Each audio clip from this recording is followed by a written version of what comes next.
Boas noites, mais uma vez. Antes de passar a palavra ao nosso convidado, quero dizer que esta entrevista ficará disponível no IGTV de @Maia Historiador Entrevista. O primeiro bloco, inclusive, já está gravado e disponível no IGTV. Agora nós já estamos aqui com o nosso convidado de volta. Nós já vamos adicionar novamente nosso convidado.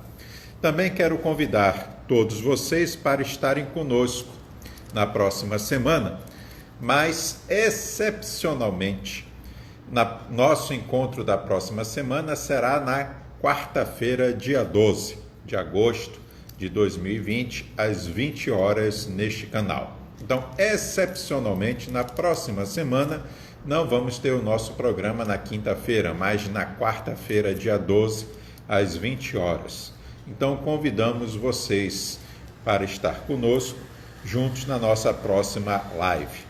Agora eu vou adicionar o professor Fernando, que já está aqui conosco, né?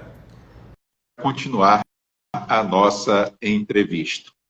Lembrando também que as pessoas que já foram em programas anteriores sorteadas com os livros e que ainda não receberam seus livros, por favor, entrem em contato conosco pelo direct do @Maia Historiador Entrevista para falarmos sobre a entrega desses livros. Aqui nós estamos já de volta o professor Fernando para dar continuidade às nossas perguntas e respostas. Então, estávamos, antes do intervalo, conversando sobre o mestrado de Fernando Arthur no NAIA, aonde ele fez, sob orientação do professor Heraldo Maués, ele fez a dissertação sobre a renovação carismática.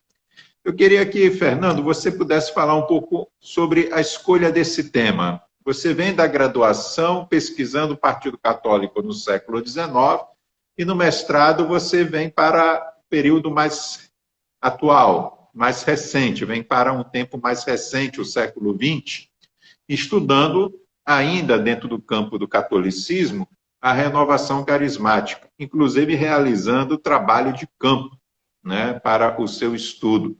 Como é que foi a escolha desse tema? Por que você sai do Partido Católico do século XIX para a renovação carismática no século XX, na dissertação de mestrado?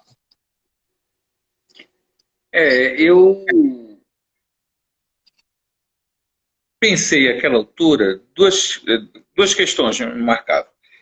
Aquele instante, nos anos 90, a renovação carismática católica havia ganho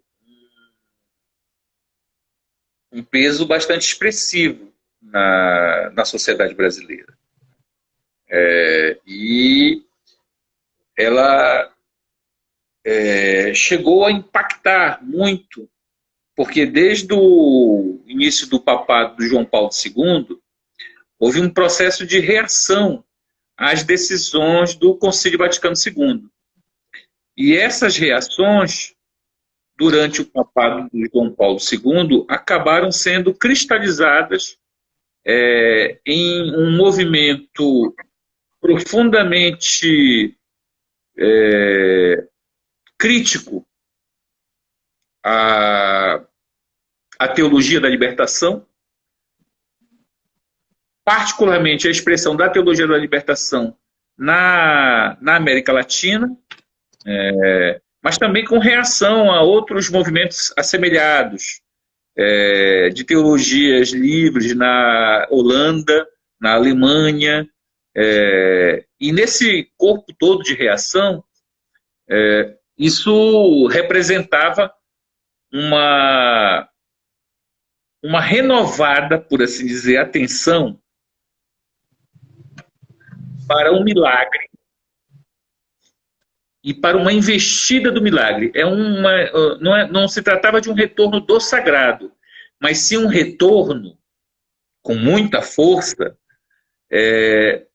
do milagre, como sendo capaz de alterar aquela realidade mais imediata. E eu estou usando aqui com liberdade a noção de realidade. Quer dizer, a pessoa que estava aflita, sofrendo uma dor, né,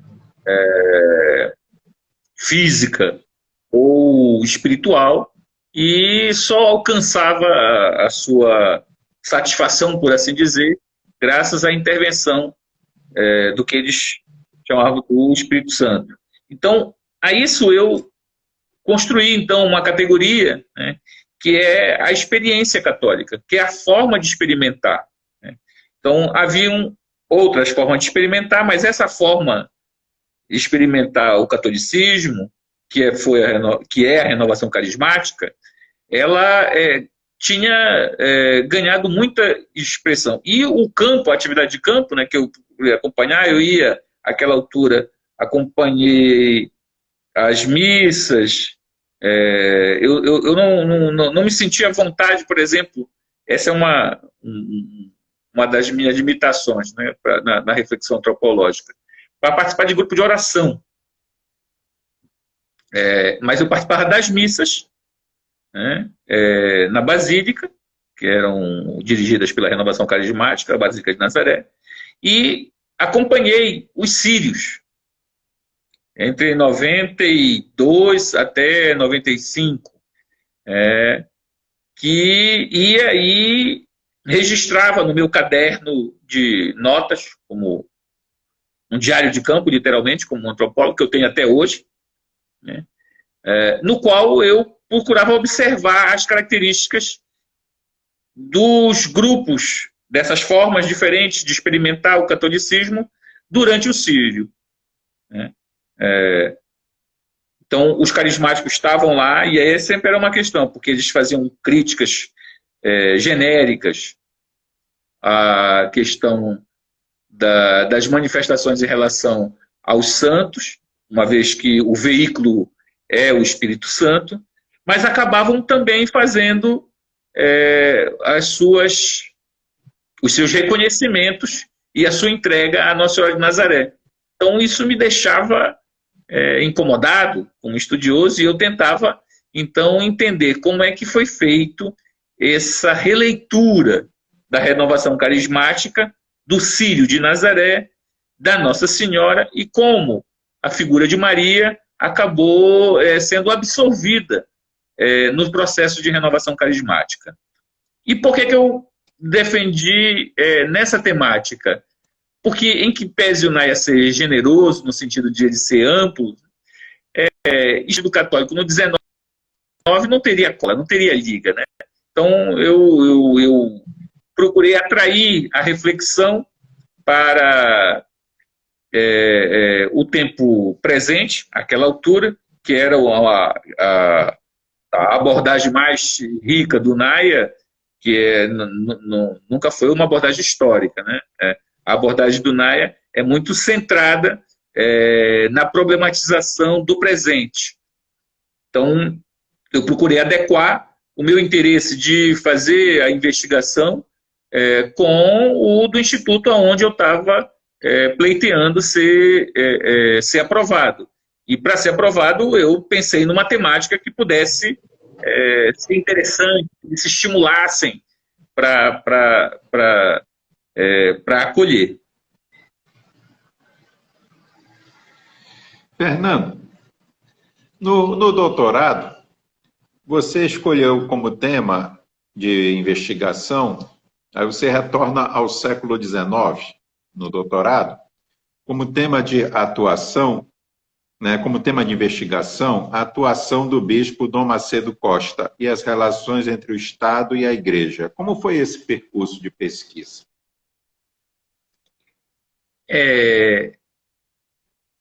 Eu nunca deixei de estudar o 19, né? O 19 sempre estava ali aquilo que você denominou muito bem, Maia, a poupança documental, né? Quer dizer, a gente levanta várias fontes nos arquivos e aquelas fontes estão lá, estão engordando, né? Então, é um investimento que está ganhando valor. E aí, quando você volta para as fontes, essas fontes documentais, você tem a possibilidade de reinterpretar o que você estava pensando, e isso me permitiu, então, àquela altura, construir um projeto novo de reflexão, né? O Dom Macedo Costa é um ícone, né, na Amazônia. Aquela altura, né, antes dessa postura que, por assim dizer, acabou suprimindo a memória de Dom Macedo Costa, notadamente da cidade de Belém, né, quer dizer, tinha o asilo Dom Macedo Costa, que é onde, ali em frente na Almirante Barroso, né, um prédio belíssimo, né, e em homenagem, sem dúvida, à figura do Dom Macedo Costa. Mas também porque, na memória da igreja, ele é o bispo por excelência na Amazônia. Com características que eu havia visto quando eu estava estudando lá na época ainda da graduação da minha monografia, eu via que ele era uma pessoa extremamente inteligente, muito sagaz, embora ele não tivesse, né, dons espirituais, por assim dizer, né? E digo isso com muita clareza, porque o Dom Vital, que era o outro bispo no século XIX, naquele período, que era bispo de Pernambuco, acabou indo preso também na questão religiosa, que o Dom Macedo foi junto com ele, né? Cada um por um processo, mas estão no mesmo espaço. O Dom Vital tinha muito claro que a sua mensagem era uma mensagem espiritual por excelência. Ao Dom Macedo, havia um outro ganho, que era a capacidade de pensar do ponto de vista organizativo da igreja. Então, ele era um intelectual. Eu não encontro essas características em Dom Vital. Dom Vital é um líder religioso, assim como Dom Macedo, mas não é um intelectual. Dom Macedo é um intelectual, o que significa dizer ele era capaz de decodificar o mundo à sua volta, as instituições, e como ele pensava que a igreja deveria estar organizada para enfrentar a modernidade. E ele escreve muito, né? Ele escreveu muito, escreveu uma história sagrada, escreveu sobre a história da família, escreveu sobre desenvolvimento, né? As suas conferências de Manaus é um artigo, um opúsculo, como o próprio nome diz, diminuto, mas de uma densidade de crítica ao modelo do brabo, né, ao modelo de extração da borracha que estava se impondo naquela época, né, e que ele chamava a atenção da necessidade de reformar aquele modelo e também aprofundar as possibilidades de oferta de ensino técnico, de incorporação de tecnologia, de diversificação da produção, que são características do Dom Macedo. Então, ele, como intelectual, ele pensou um projeto civilizatório para a Amazônia que era capaz de reformar a sociedade e a igreja para dar conta do que ele achava, do que ele considerava equívoco, que era essa modernidade em que separava a influência da igreja do Estado, não só do ponto de vista orgânico, mas também e, sobretudo, do ponto de vista ético. Fernando, você publicou um livro, né, sobre 3 bispos da Amazônia oitocentista, Romualdo, né, Dom Afonso Torres, né? E, então, nos fale um pouco desse trabalho, desse estudo sobre esses 3 bispos. Como é que surgiu esse livro? Não é a sua tese que você publicou, mas é um livro de uma pesquisa que você realizou. Pois é, quando eu voltei do doutorado, né, e tendo que me integrar na atividade de pesquisa, naquela época também como pró-reitor, eu concorri a um outro edital, né, que é o edital produtor, que é uma opção que a nossa universidade aqui, a UFPA, oferece, né, e eu concorri com esse produtor, que dava R$ 8.000, salvo engano, naquela época, né, e isso me permitiu fazer, então, um levantamento de novo, né, voltar às fontes e reproblematizar essas questões.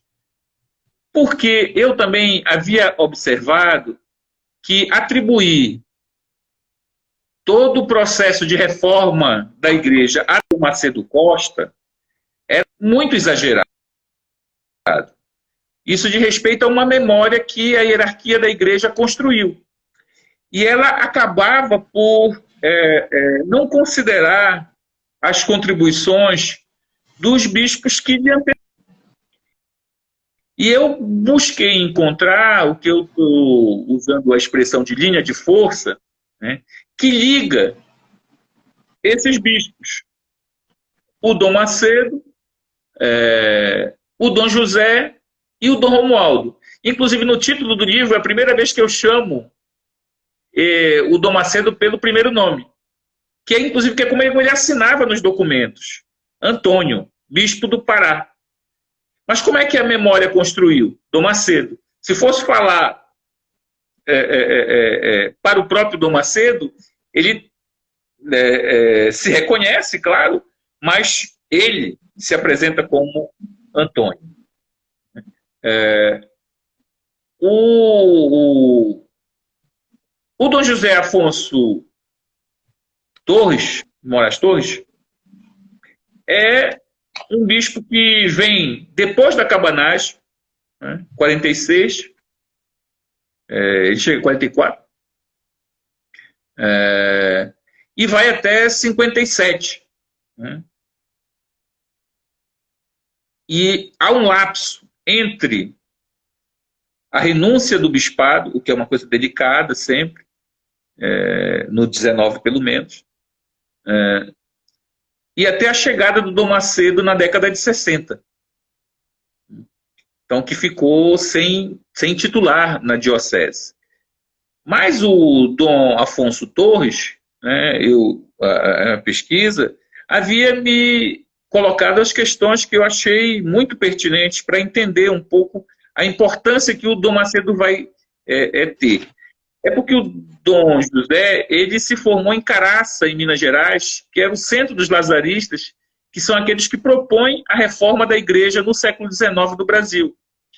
Porque existia, dentro da própria igreja, um diagnóstico de que faltava moralidade, sobretudo moralidade aos padres, e pouca formação sacerdotal, de um modo geral. Sempre com um acento para a moralidade.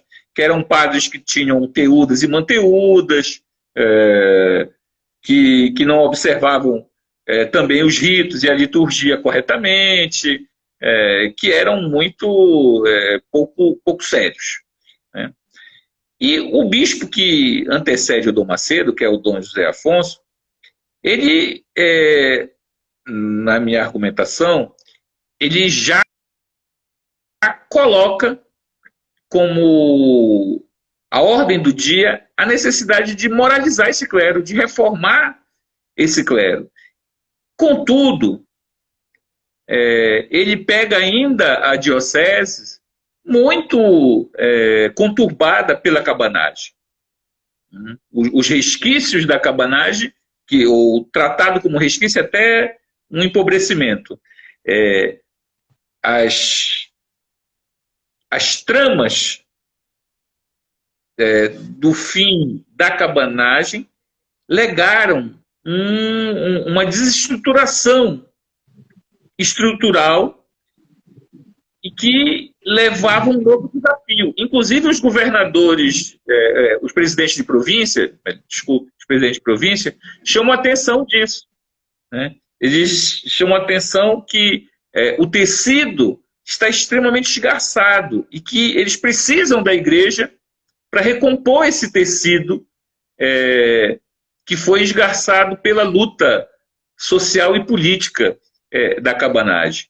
E o Dom Afonso ele vem percebendo essa característica para onde ele vai assumir a diocese. Então, ele foi formado na romanização, tem a teoria da romanização na sua cabeça e começa a implementá-la. Então, aí eu começo a pensar, o que eu estava falando para o Dom Macedo, não era só o Dom Macedo, mas é bem mais rica, é um processo mais longo. E eu incorporei, então, o Dom José antecedendo ao Dom Antônio Macedo Costa. Mas também não fiquei satisfeito, porque aí eu digo, olha, o Romualdo também não estava muito acomodado, né? Ele não é um bispo romanizador, longe disso, né? Não o considero, mas ele tem uma dificuldade, sem dúvida, de permitir que a igreja seja somente uma força auxiliar do Estado imperial. E esse incômodo faz com que ele também se movimente para que a igreja seja reconhecida como uma instituição própria, com deveres e objetivos próprios, que não pode se subordinar simplesmente aos interesses do Estado. É que ele influencia o seu sobrinho, o Romualdo Seixas, que vai ser o arcebispo da Bahia, o primaz do Brasil, e que completa uma liga que por quê? Porque o Dom Macedo ele era baiano. E ele se forma na Bahia sob a influência do Dom Romualdo de Seixas. Essa influência é tão importante que quando há a vacância do bispado no Pará, tem toda uma articulação que vincula a importância do bispado do Pará para ser ocupado. Não do próprio Romualdo, mas do bispado do Pará, no sentido do que ele representou. Olha, ele bispo, né, veio do Pará. E aquele arcebispado no Pará precisava ser recomposto dentro desse tecido da romanização. Por isso, a acolhida que o Dom Macedo tem quando ele chega para ser bispo aqui. Foi formado numa tradição baiana da Igreja Católica na Bahia, cujo titular era um paraense, que foi primaz do Brasil, deputado durante várias legislaturas, né, e confrontava o Estado quando, segundo a interpretação da hierarquia da Igreja, queria limitar os direitos da Igreja. Então, isso selou para mim uma integração entre esses três bispos. Numa leitura contrapelo, né? É de trás para frente. Dom Macedo Costa, que foi sucessor de Dom José Afonso Moraes, que foi sucessor de Dom Romualdo Coelho. Fernando, você tem algum método ou ritual de pesquisa e de escrita? Como você pesquisa, como você escreve?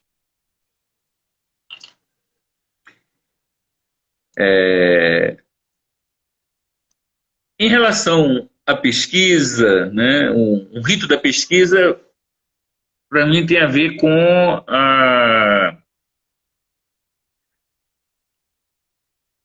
a interpretação que eu faço da concepção de mundo para o período que eu estou investigando.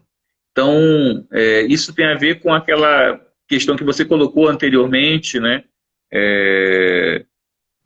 Sobre a minha afiliação teórico-metodológica. Então, eu retorno sempre a isso. Quer dizer, olha, qual é a concepção de mundo que está permeando aquele que anuncia uma determinada forma de intervir sobre este mundo. Ou seja, eu faço uma leitura a partir de como o agente, o sujeito histórico, naquele período, enunciou como ele compreende o mundo. E a partir disso, eu tento, então, reconhecer quais são os signos, quais são as marcas dessa intervenção para compreender como ele elabora e se movimenta, né? Porque não é separado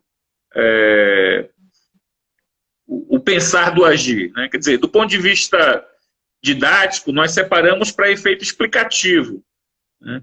Mas não é razoável fazer uma separação tão larga, né, entre o pensar e o agir. O pensar e o agir são modos da intervenção.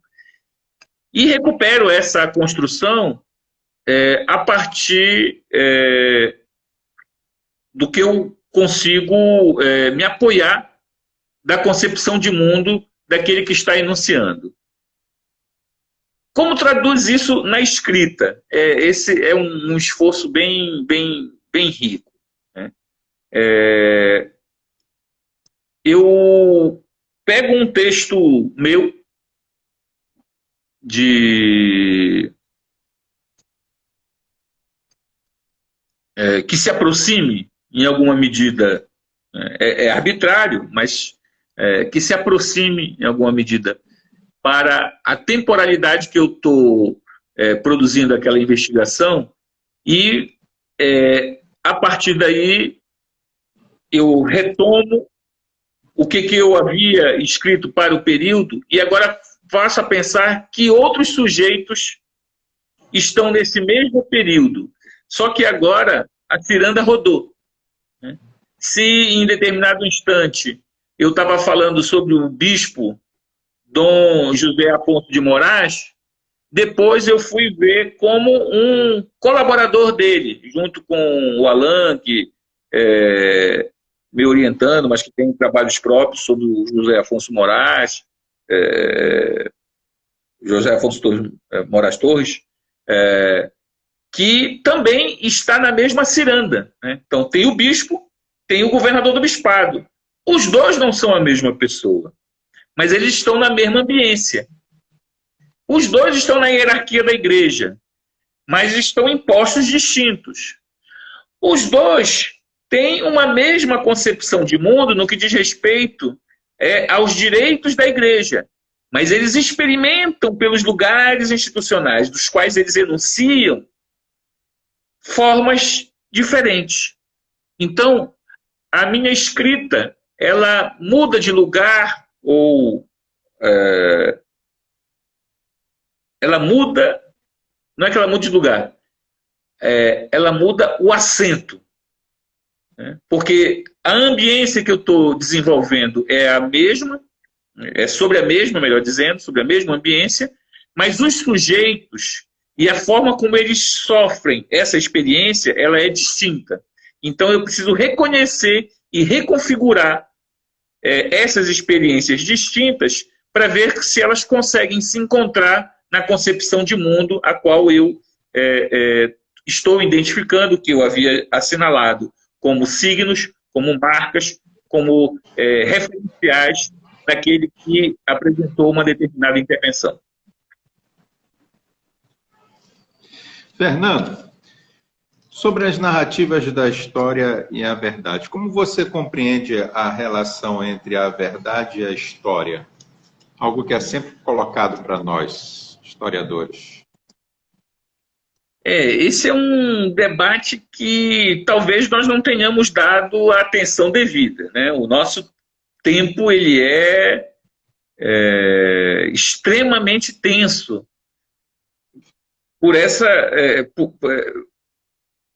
pelo impacto dessas discussões e das noções, por exemplo, de falas, né? As falas acabaram ganhando autonomia em relação a próprias experiências que elas vivenciaram.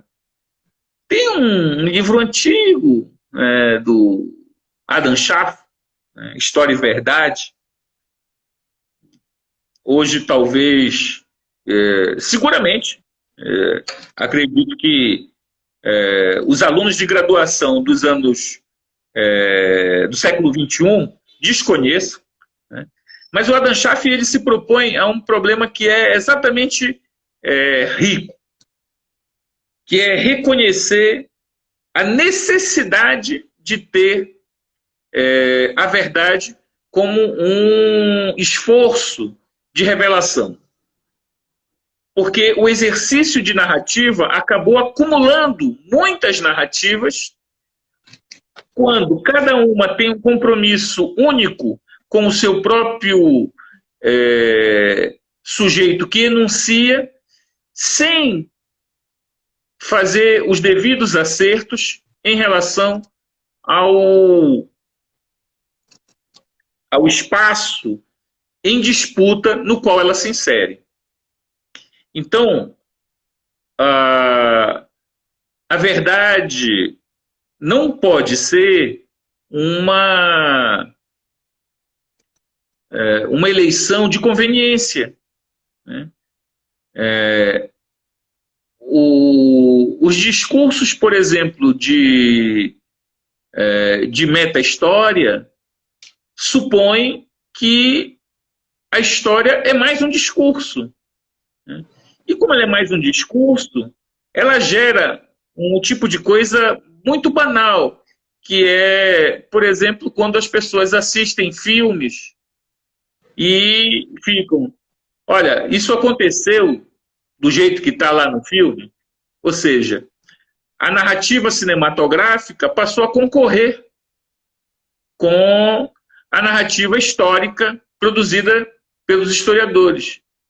Mas mesmo a narrativa produzida pelos historiadores, ela não pode desconhecer, por exemplo, as narrativas dos sujeitos que experimentaram e exercitaram isso pela memória. É aquela história, imagine um historiador soviético falando sobre o Gulag. Muito pouco dos historiadores soviéticos confrontaram de fato o Gulag, né, que é o campo de concentração, né, que os inimigos políticos do stalinismo foram confinados. Mas se nós não considerarmos essas memórias, os nossos estudos também serão extremamente parciais e muito poucos comprometidos com essa referência que eu estou dizendo, que é a verdade, não como discurso, mas como possibilidade. Podemos encontrar algumas mediações que são mais confortáveis, tipo, se o discurso histórico não é verdade, ao menos ele é verossimilhante. Até onde isso nos leva? Se com Hayden White a noção de meta-histórica é uma modalidade de discurso, como qualquer outro discurso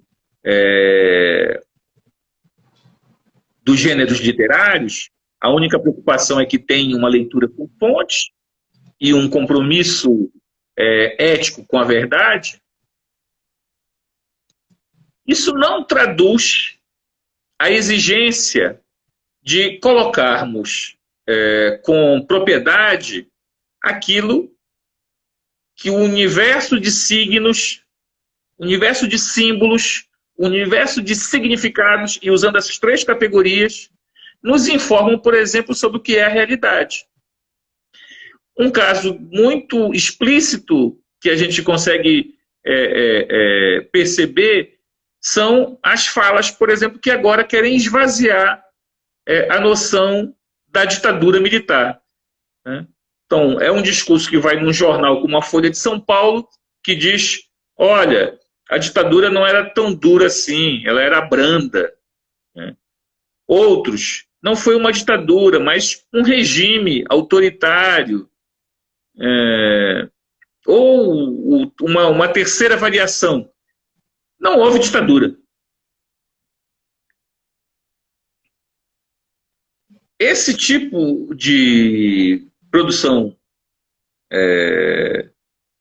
de discurso, né, e que tem também entre historiadores, embora seja em menor escala, né, nos colocou diante de um novo desafio, né, qual seja,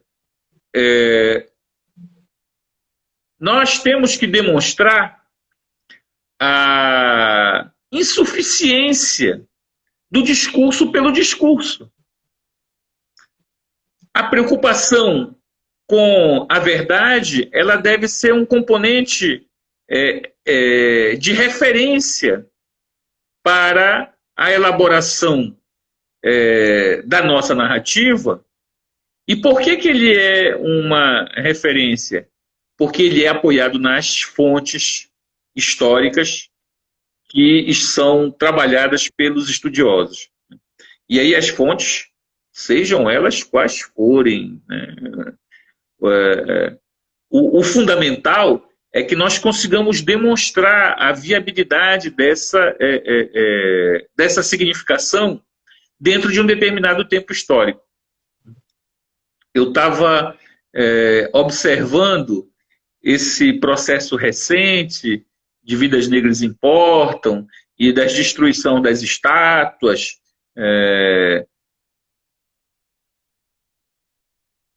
Tem um discurso aí que é extremamente difícil de conviver também, porque faz eleições. Quer dizer, olha, aquela estátua a gente não derruba e aquela outra estátua a gente derruba.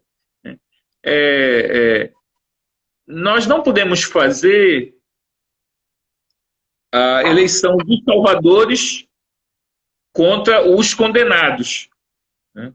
Isso fica muito presente quando a gente observa, por exemplo, nessa questão das estátuas, as pessoas celebram César, né? De um modo geral. Hegel celebrava César, né? Que é um estudioso importante como Hegel, coloca César como sendo o centro até da sua realização filosófica como um ser total, uma espécie de exercício do ser total. Ora, se as pessoas falam do César por conta do distanciamento de 2000 anos, mas o César é quem destruiu o pouco de relações políticas que existiam na Roma Antiga. Ele atravessou o Rubicão, deu um golpe de Estado. O Alea Jecta Est celebrado é um golpe de Estado. Não é um processo de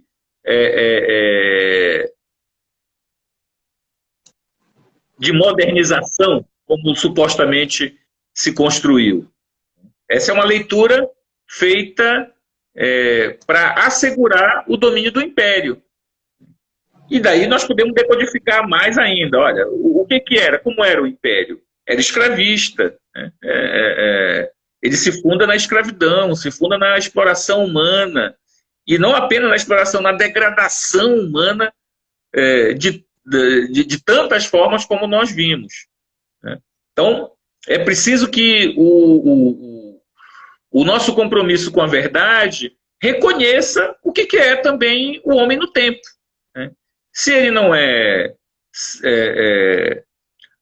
o ser humano mais miserável, por assim dizer, né, ele também não é o salvador de todas as formas. Ele é um homem no seu tempo.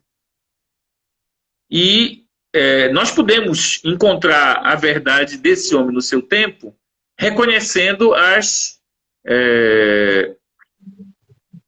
diferentes interpretações que estão em luta. Isso é bem... Porque a luta não é apenas dos homens contra os homens. Há uma luta também nas interpretações, o que o Mikhail Bakhtin tentou nos informar na sua filosofia da linguagem. Né? Quer dizer, há uma luta também dentro da linguagem, dentro dos conceitos. Né? Então, vale falar ditadura para qualquer coisa? Não. Vale falar fascismo para qualquer coisa? Não. Mas essa luta se expressa, por exemplo, quando alguém diz o fascismo é de esquerda, quando nós sabemos que na Alemanha, né, havia um segmento lá na SA que era anticapitalista. Agora, o fato dele ser anticapitalista não tornava ele socialista ou revolucionário. Então, é importante a gente... claro, isso fica mais próprio quando a gente faz uma discussão mais acadêmica.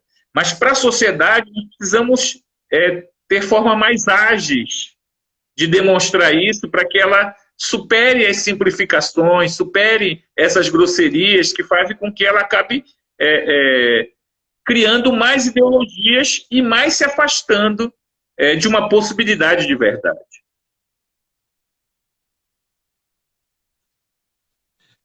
Fernando, o que você diria aos jovens professores e historiadores, inclusive aos que estão sendo formados?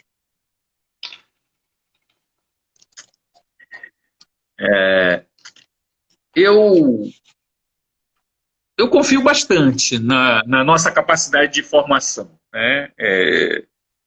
Eu seguramente não vou dizer que os problemas que nós vivemos hoje é porque nós formamos mal o pessoal. Né? Porque, inclusive, consigo ser bem crítico em relação a isso. Né? Como eu já coloquei em outros momentos, na Faculdade de História e na AMPU, quando tivemos a oportunidade de debater. Discordo, por exemplo, né, da percepção de que os professores de História são formados estritamente por uma visão de esquerda. Isso é mais uma ideologia. Os professores de História eles são formados por uma capacidade de interrogar o homem no tempo, de interrogar o fazer-se no cotidiano, de interrogar as elaborações discursivas que ele constrói sobre si mesmo e o tempo. Isso não é uma coisa fácil. Não é mesmo. E nós observamos isso quando nós confrontamos, por exemplo, na sala de aula, os alunos em relação à experiência recente. Eu tive a oportunidade e eu nem ministro essa disciplina, né? Minha disciplina que eu tenho trabalhado em geral é teoria da história, história contemporânea, eventualmente história da Amazônia, e muito eventualmente. Mas eu estava nem em história contemporânea e eu perguntava para os alunos que eles estavam chegando atrasados, né? E numa conversa acabou entrando a questão da minha passagem. E eu perguntei se eles sabiam como era a história da minha passagem. E eles desconheciam completamente a história da minha passagem. E desconheciam por uma razão muito óbvia. Eles não têm que lutar por ela. Ela existe. E eles só experimentam, só exercitam. Da mesma forma como nós podemos eleger governador diretamente. Até o período da ditadura, nós não conseguíamos ter as eleições livres. E as pessoas acham que o mundo hoje está assim, ele sempre foi assim. Então, é um falseamento da realidade. E esse falseamento gera também uma anomia em relação ao seu próprio tempo. Uma falta de compromisso com a solidariedade com aqueles que vivem nesse nosso próprio tempo. As pessoas falam da corrupção como se tivesse sido inventada ontem, em um governo de esquerda, desconsiderando a trajetória de corrupção que acompanha a humanidade. Isso não quer dizer que, e aí cai numa abstração, uma generalidade, de que sempre fomos corruptos e que agora não vai mudar. Ou então, quer dizer, vai do inverso ao outro. Ou a corrupção nasceu hoje, ou ela sempre existiu. Ora, isso não nos ajuda a entender o que é o fenômeno da corrupção e como nós lidamos com eles em diferentes momentos. Né? Mas é importante ficar claro, e para os jovens professores de história, que eles têm que demonstrar o que é o tempo presente. Esse, eu acredito que seja o nosso maior desafio. Demonstrar como o tempo presente é produto da nossa própria experiência, de como nós estamos inseridos nessa experiência. Então, se nós damos pouco valor à vida, como é o caso, por exemplo, da pandemia, porque no máximo nós estamos dizendo, olha, tem que ter cuidado. Mas na primeira oportunidade que nós temos, nós fugimos do isolamento. Mas nós podemos explicar isso em nível usando, as ferramentas dos historiadores. Eu vou fazer um exercício rapidamente aqui, né, que os jovens historiadores, por exemplo, poderiam exercitar.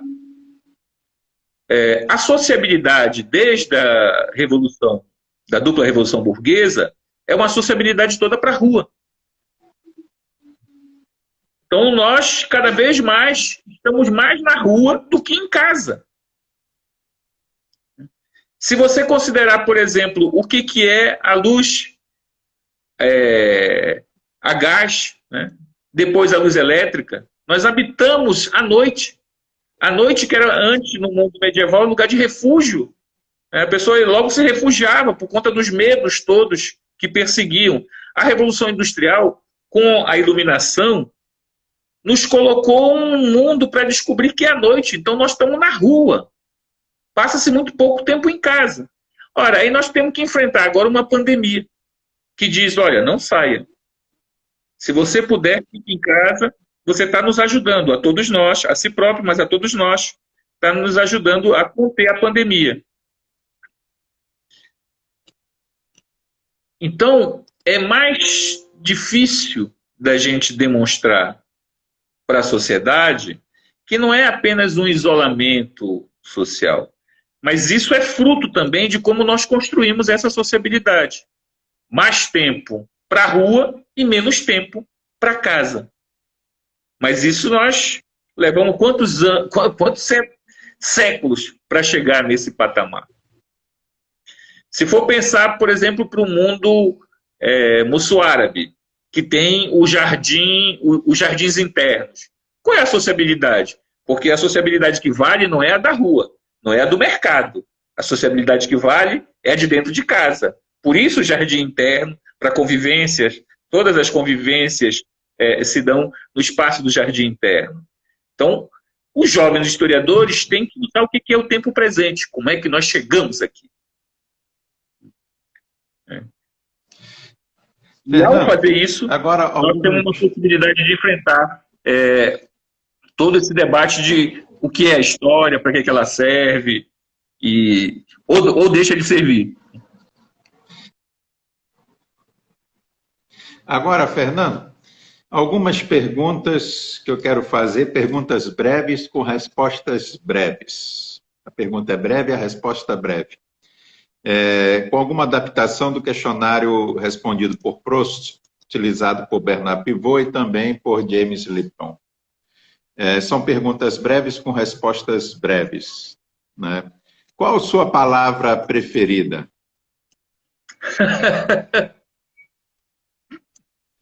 Quando eu disse, Maia, que tu tinha construído um talk show para nós historiadores, eu não me enganei.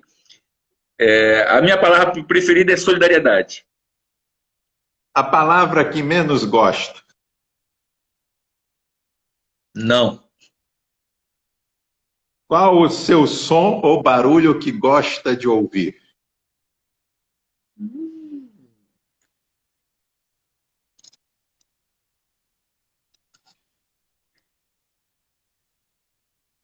Eu gosto de ouvir a tocata.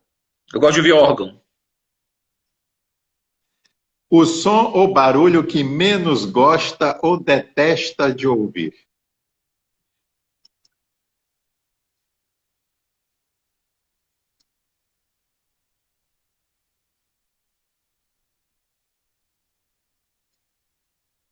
Nunca reparei. Tem que ter uma resposta, só que eu não gosto. Não saberia dizer um? Não saberia dizer um som Não que eu não saberia gosto. dizer um?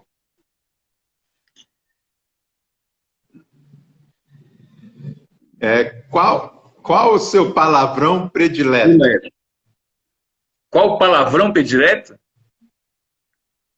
O seu palavrão predileto. Puta que pariu. O que lhe deixa animado?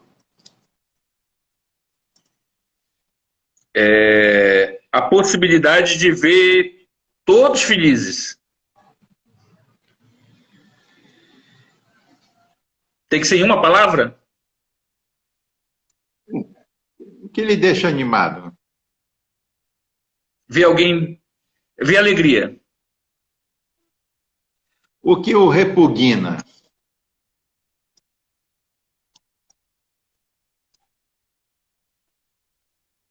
Exploração. Qual profissão gostaria de exercer se não fosse professor e historiador? Hoje eu quero muitas. Engenheiro, médico. Qual a profissão que não gostaria de exercer jamais?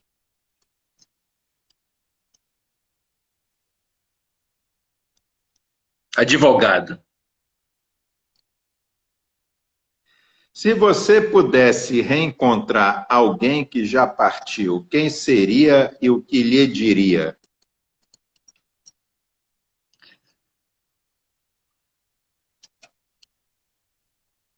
Eu estou marcado muito pela experiência da perda recente da minha mãe e do meu pai.